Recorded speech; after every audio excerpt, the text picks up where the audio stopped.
Mr. Brooks, your blood pressure is dangerously high and you have worrying neurological symptoms.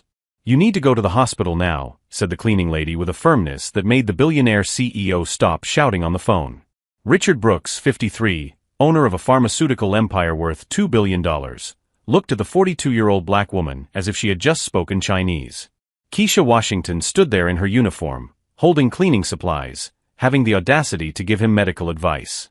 Excuse me. Richard laughed derisively, lowering his cell phone. Are you giving me medical advice now?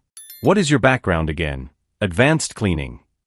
The sarcasm cut through the air of the luxurious office on the 30th floor of the Brooks Pharmaceutical Tower. Keisha had just witnessed Richard staggering, his hands shaking and his mind confused during a video conference meeting.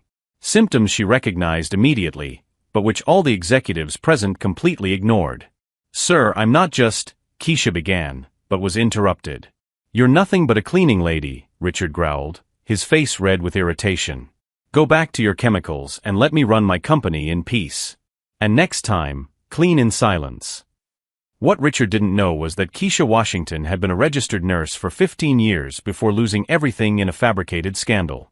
A case of racial discrimination so brutal that it forced her to take cleaning jobs to survive. But her medical mind never stopped working. She had noticed the signs for weeks. The slowed coordination, the occasional slurred speech, the episodes of disorientation that Richard dismissed as business stress. All the symptoms pointed to a serious neurological condition that, if left untreated, could be fatal. I understand perfectly, Mr. Brooks, Keisha replied with unsettling calm. I'll keep doing my job. But while Richard returned to his million-dollar calls, Keisha did something he would never expect. She began discreetly documenting everything. Every symptom, every episode, every moment when his arrogance overcame his survival instinct. Richard Brooks thought he had complete control over his company and the people below him. What he didn't realize was that the woman who cleaned his office was keeping a secret that could save his life, if he stopped being arrogant enough to listen. As Keisha quietly organized her cleaning supplies, her trained eyes continued to observe. She knew exactly what was happening with Richard Brooks, and more importantly, she knew exactly what to do about it. If you've ever been underestimated because of your color or social status, then you know that sometimes the best revenge is simply being right when everyone else is wrong. Subscribe to the channel to find out how an unimportant cleaning lady would become the only person capable of saving the life of the man who despised her. 3 days later, Richard Brooks was worse, but his arrogance had tripled.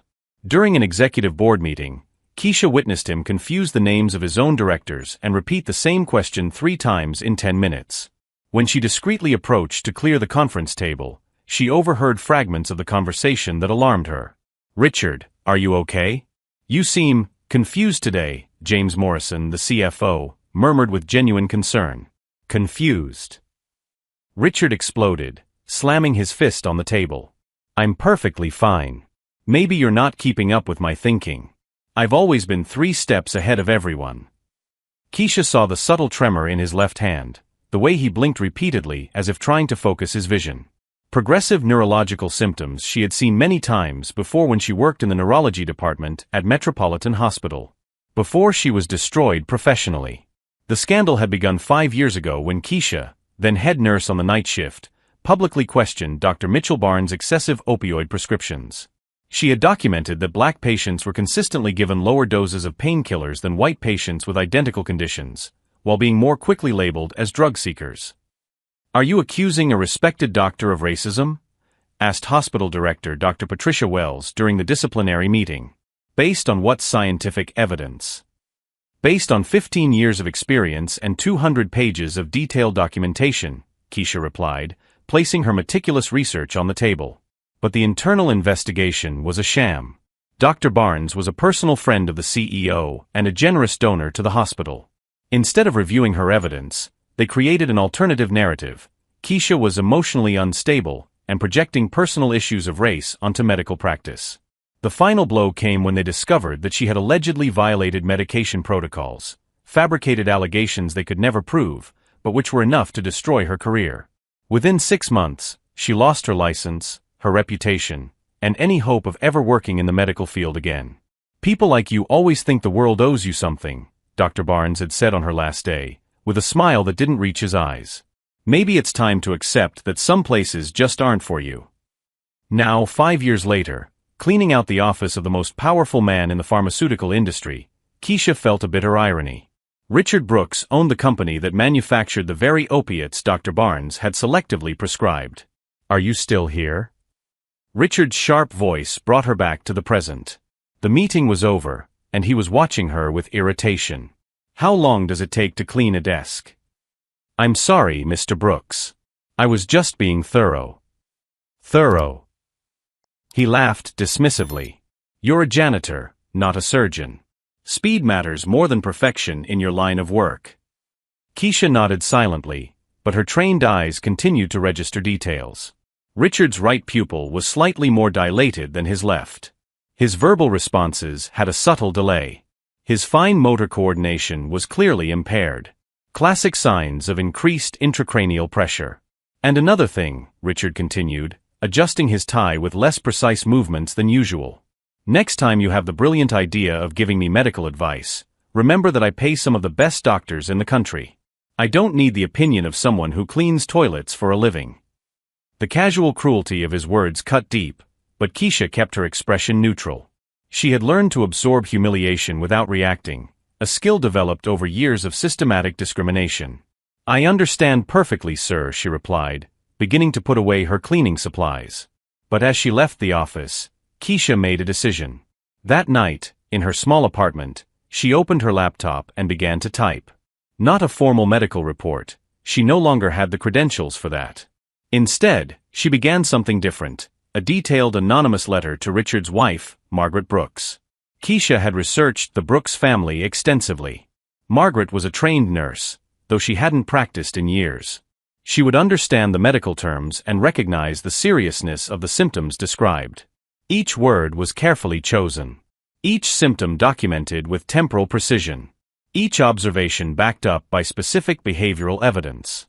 She finished the letter at 3 a.m, reread it 5 times, and slipped it into an unmarked envelope. Richard Brooks thought he had silenced another inferior person. What he didn't know was that he had just awakened something far more dangerous than anger, a trained nurse with a mission to save lives, even when those lives belonged to people who despised her. As Keisha sealed the envelope, a cold certainty settled in her chest. She would not allow Richard's arrogance to kill him, not because he deserved to live, but because she had sworn to save lives, and some oaths transcend the treatment we receive from the people we save. What that billionaire CEO couldn't see was that every insult only strengthened the resolve of a woman who had already lost everything once and discovered she still had a lot to offer the world, if anyone was humble enough to listen. The letter arrived in Margaret Brooks' hands on a quiet Tuesday, delivered discreetly by an anonymous courier. Margaret, a nursing graduate from Johns Hopkins University, immediately recognized the clinical precision of the language and the seriousness of the observations described. Progressive neurological symptoms, impaired motor coordination, episodes of temporal confusion, she murmured, reading it for the 3rd time. Each word echoed the concern she herself had tried to express to her husband over the past few weeks, only to be dismissed with the same disdain he reserved for inferior people. Margaret knew Richard was different. The angry outbursts had become more frequent and irrational. He forgot important appointments, repeated the same stories at dinner parties, and his once impeccable handwriting now trembled like that of a much older man. Who could have written this, she wondered, poring over every meticulously documented medical detail. Someone with formal training, definitely. Someone who watched Richard closely, regularly. Meanwhile, on the 30th floor of Brooks Pharmaceutical, Keisha executed her plan with the precision of a seasoned nurse. During her cleaning rounds, she had discreetly begun documenting everything: times of episodes, intensity of tremors, patterns of mental confusion. She had an unexpected ally, Dr. Patricia Williams, a retired neurologist who worked part-time as a medical insurance consultant in the building next door. Keisha had met her in the parking lot when Patricia commented on recognizing nursing techniques in the way Keisha helped an elderly woman who had stumbled. "You were a nurse," Dr. Williams had observed, not as a question but as a fact. For 15 years, Keisha had admitted, waiting for the usual judgment. Instead, Patricia held out her hand. "Neurologist for 30. And I still recognize competence when I see it." That casual conversation in the parking lot turned into an unlikely partnership. Dr. Williams, a 62-year-old black woman who had faced her own battles against prejudice in medicine, understood immediately when Keisha described Richard's symptoms. Brain tumor, aneurysm, or something progressive like multiple sclerosis, Dr. Williams had diagnosed during their conversation at the corner cafe. Any one of those could be fatal if left untreated. Have you been documenting everything carefully? Keisha showed her handwritten notebook, where she had meticulously recorded every observation. Patricia nodded with professional approval. This man should have been undergoing neurological tests for weeks. His arrogance is going to kill him. Their plan was simple: provide enough evidence for Margaret Brooks to demand a complete neurological evaluation. But Richard was making it difficult with his systematic refusal to acknowledge any problem. Dr. Harrison told me I may be working too hard, Richard had commented to Margaret over dinner, not realizing he had referred to the dermatologist as if he were his cardiologist. But I don't trust young doctors. They prefer to diagnose problems that don't exist. Margaret had exchanged a worried glance with their daughter Jessica, who was visiting for dinner. Jessica, a medical student in her final year, had also noticed the changes in her father. "Dad, when was the last time you had a complete checkup?" Jessica had asked delicately. "Checkups are for sick people," Richard had replied with growing irritation. "I built a pharmaceutical empire. I think I know when something is wrong with my own body." It was that same week that the most alarming episode occurred. Keisha was organizing the conference room when Richard walked in, visibly confused. "Where is everyone?" he asked, looking around the empty room. "The meeting was cancelled, Mr. Brooks." "You cancelled it yourself yesterday," Keisha replied gently. Richard stared at her with a blank expression, as if he didn't recognize her, even though she had been cleaning his office every day for 2 years. "Who are you?" he asked, with a mixture of confusion and irritation. "I'm Keisha, from the cleaning staff." "Keisha," he repeated her name several times, as if trying to access a lost memory. You said something about doctors earlier?" For a terrifying moment, Keisha saw in Richard's dilated pupils the same lost look she had seen in neurological patients during her years in the hospital. The person behind those eyes was gradually disconnecting from reality. "Mr. Brooks, are you feeling all right?" she asked, momentarily forgetting her position. The question seemed to snap him back. "I'm fine," he growled, returning to his familiar hostile personality. "And you're not allowed to ask personal questions. Get back to your work." But Keisha had seen enough. That afternoon, she called Dr. Williams. "Time is running out," she said. "Today he didn't recognize me for several minutes. This isn't just arrogance, it's active neurological deterioration." "Then we need to speed up the plan," Patricia replied. "I'll call Margaret Brooks directly. As a doctor, I can use professional concern as an excuse." That night, while Richard slept heavily, another worrying symptom Margaret had noticed. She received a call from Dr. Williams. "Mrs. Brooks, this is Dr. Patricia Williams, neurologist. I have received some concerning information about your husband's symptoms, and I believe he needs immediate neurological evaluation." Margaret held the phone with trembling hands. "Doctor, I've been trying to convince him to seek help, but he refuses to listen." "I understand completely. Unfortunately, it is common for patients with neurological conditions to lose the ability to recognize their own symptoms. This is called anosognosia, a consequence of the disease itself." The conversation lasted 40 minutes. When she hung up, Margaret had a plan. The next day, she would do something she had never done in 25 years of marriage. She would confront Richard publicly, in front of people whose opinions he valued. She had invited the board of directors to an informal family meeting to discuss the succession of the company. But in reality, it would be a medical intervention in disguise. Keisha, discreetly cleaning the hallway adjacent to the conference room, listened as Margaret explained the situation to Jessica and the directors. "My husband is sick, and his refusal to accept treatment is putting not only his life at risk, but the future of the company." What none of them knew was that in the next 24 hours, Richard Brooks' life would depend entirely on the courage of a cleaning lady he had treated as invisible. A woman who, despite all the contempt she had received, was about to do something that would define not only her character, but possibly save the life of the man who had humiliated her the most. Sometimes the greatest revenge is not destroying someone, it is saving them despite their unworthiness, proving that your humanity is infinitely superior to the cruelty you have received. But would Richard's pride allow him to accept help from someone he had always considered inferior? And what happens when saving a life means confronting an entire system that prefers to ignore the wisdom of those it considers worthless? The family intervention took place on a stormy Thursday, just when Richard was at his most vulnerable. Margaret had orchestrated everything with the precision of an experienced nurse. She invited the 5 top executives of Brooks Pharmaceutical to a strategic succession meeting at the family mansion. Richard descended the stairs, staggering slightly, trying to disguise his compromised coordination with deliberately slow movements. His left side was noticeably weaker, and his speech occasionally slurred at the edges of words.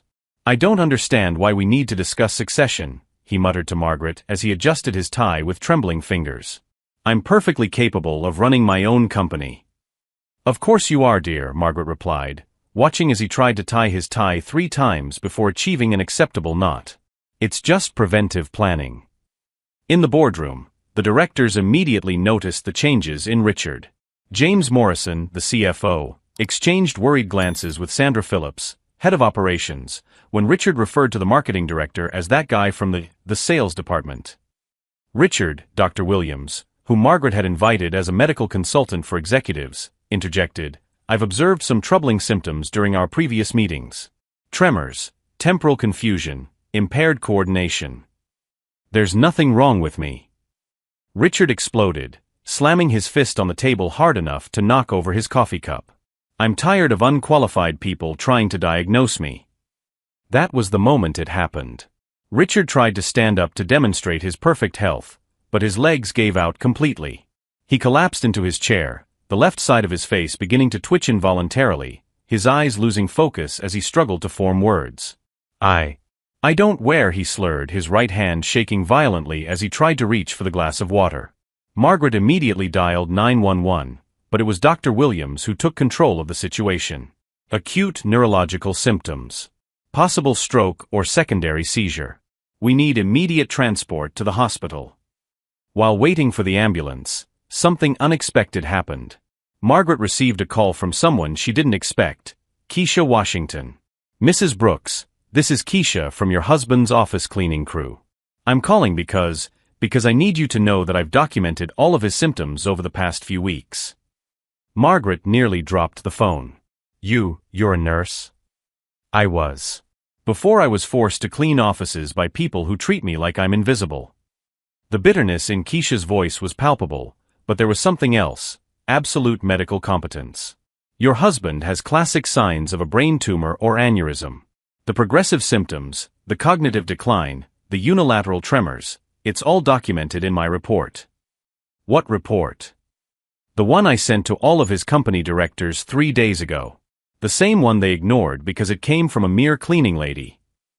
Margaret felt the blood drain from her face. "You sent it to the directors." 47 pages of detailed medical observations, with precise timestamps and symptom analysis. Even a prognosis of deterioration if left untreated. James Morrison said it was employee paranoia, and Sandra Phillips suggested I be terminated for inappropriate behavior.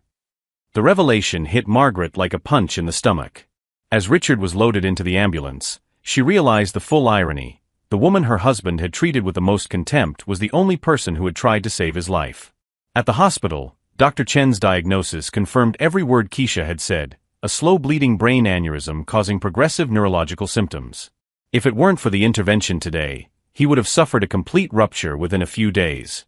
Death was almost certain. When Richard regained consciousness after emergency surgery, his first words were a hoarse whisper, Where is the cleaning lady?" Margaret held his hand, still weak from the sedatives. "Keisha? She's in the hallway, dear. She's been waiting for 6 hours. She tried to warn me. She tried several times. And you treated her like trash." Richard closed his eyes, tears streaming down his pale cheeks. I need to talk to her." When Keisha entered the room, Richard could barely hold her gaze. The woman he had publicly humiliated stood there, still wearing her cleaning uniform, but carrying a dignity that made his previous arrogance seem pathetic and small. "You saved my life," he whispered. "I've been trying to save it for weeks. You chose to humiliate me instead." "I know." His voice broke. "I know I don't deserve your forgiveness, but—" "You're right. You don't." Keisha pulled up a chair and sat down, keeping a respectful distance. But I didn't save your life for you. I saved it because I swore an oath to protect lives, and some oaths are bigger than the treatment we receive from the people we save. Richard's humiliation was just beginning. In the days that followed, the story leaked out in full. The billionaire CEO who nearly died because he was too arrogant to listen to a nurse cleaner who had correctly identified his symptoms weeks earlier. Sandra Phillips and James Morrison tried to cover up the scandal, but Margaret had kept copies of all the communications where they ignored and ridiculed Keisha's medical concerns. Recordings of meetings where they suggested firing her for inappropriate behavior went viral on social media. The media turned the case into a national symbol of discrimination in the corporate environment. Black cleaner saves CEO who looked down on her became the headline for weeks. The Brooks Pharmaceutical Board of Directors called an emergency meeting. The company lost $300 million in market value in 3 days, and Richard was forced to step down temporarily as CEO for medical recovery and reflection on human resources policies. But the greatest humiliation came when Richard learned that Keisha had refused all offers of severance pay and paid interviews. "I don't need anyone's blood money," she told reporters. "I need this to serve as an example. Competence and dignity don't depend on diplomas or skin color."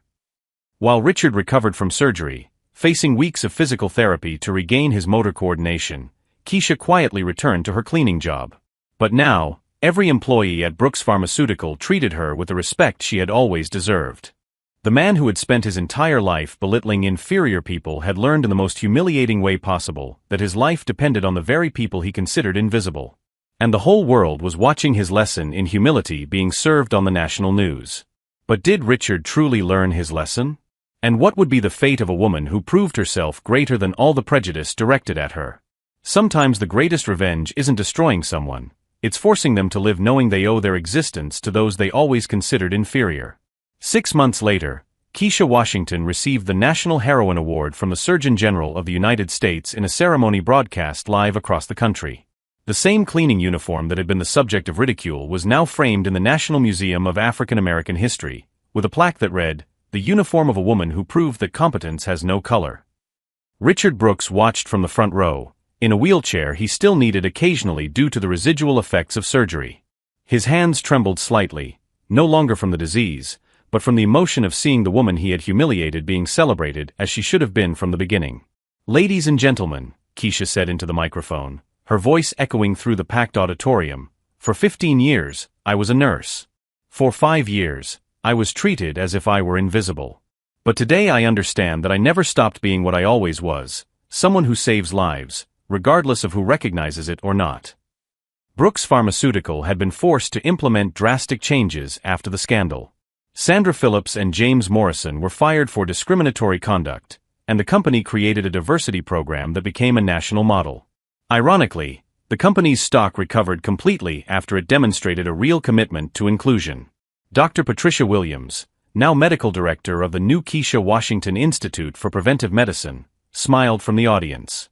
The institute, funded entirely by a $10 million anonymous donation from Richard Brooks, offered free medical training to people from underserved communities. "When that man told me to stay in my place," Keisha continued, "he didn't know that my place has always been saving lives. He just couldn't see past his own prejudices." Richard had tried to reach out to her several times during his recovery, but Keisha kept her distance out of respect. Not out of anger, but because she understood that some lessons must be lived alone to be truly learned. The public humiliation Richard faced was devastating but transformative. He lost friends, social influence, and was forced to confront decades of casual arrogance. But he also gained something he never had: genuine humility and respect for people he had always considered inferior. "Revenge," Keisha concluded her speech, "is not about making someone pay for what they did to us. True revenge is becoming so great that their smallness can no longer reach us." The ovation lasted 8 minutes. Richard was one of the first people to stand, applauding with tears streaming down his face. Later in the hallway, he finally got a chance to talk briefly with Keisha. "I was an idiot," he said simply. "You were," she agreed without hesitation. "But idiots can learn, if they're humble enough. Thank you for saving me, even though I didn't deserve it." "I didn't save you because you deserved it," Keisha replied, adjusting the medal on her chest. "I saved you because some things are bigger than the treatment we receive." And because the best way to overcome prejudice is to prove that our humanity is greater than the cruelty of others. Richard nodded, knowing he would spend the rest of his life trying to earn the forgiveness he had already received. Today, Keisha runs 3 community hospitals and trains doctors in advanced clinical observation. Richard has stepped away from business to devote himself entirely to philanthropy, especially medical education programs for minorities. 2 lives were saved that day, one from a brain aneurysm, the other from terminal ignorance. The greatest revenge against those who devalue us is not to destroy them. It is to become so extraordinary that they spend the rest of their lives trying to understand how they could have been so blind. Keisha proved that competence, dignity, and greatness do not depend on the approval of others, but only on an unwavering commitment to being who we truly are. If this story touched your heart, subscribe to the channel for more stories that prove that our true strength appears exactly when others try to diminish us.